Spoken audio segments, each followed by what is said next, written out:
میری کریم نبی صلی اللہ علیہ وآلہ وسلم نے جب فرمایا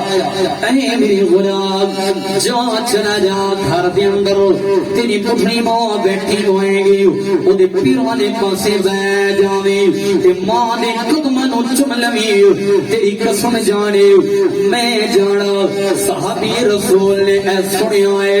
اکھاں دے وچوں اتھرواں دا سلام آ گیا ذوق کا رونے لگ گیا صحابی میرے کریم نبی نے فرمایا اے غلاما روتا کیوں ہاتھ بن کے کہنے اے کملی والیا تسو فرمایا ہے جا چلا جا گھر دے اندر ماں دے قدماں نو چوم لے اس وجہ تو تے روندا پیا میری ماں زندہ بھی کوئی نہیں میری ماں دنیا تو پردہ کر گئی ہے فوت ہو گئی ہے اس کی وجہ تو پیاروں دا میرے کریم نبی نے فرمایا اے میرے غلام تینوں پتہ ہے نا کبھی میرے دربار رضا منگتا خالی نہیں گیا جا چلا جا گھر دے اندر ہاں گھر دے اندر نہیں جاتا جا چلا جا قبرستان دے اندر جتھے تیری ماں دی قبر ہے ماں دی قبر تے جا کے ماں دے پیراں دے پاسے سوئے جاویں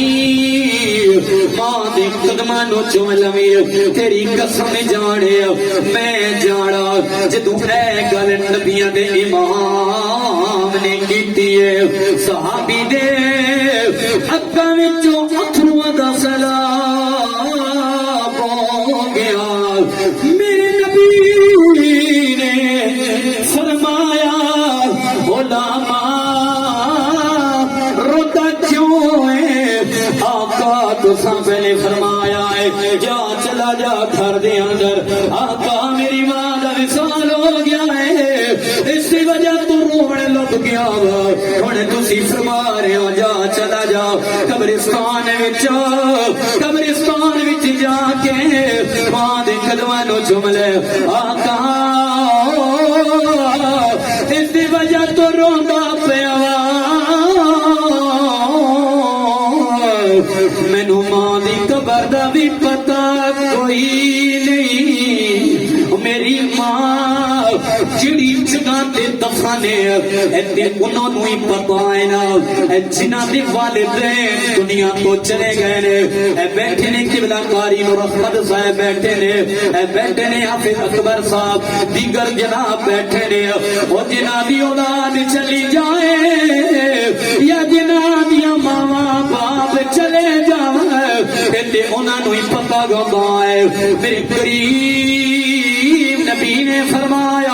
اے میرے غلام جی آقا فرمایا پریشان نہ سری لے لے اے سوٹی لے لے دے دو ٹکڑی کر لے ایک ٹکڑا ماں دی قبر تصور کر لے ادھے پھر والے پاسے پہ جا اسے سوٹی نو چوم لے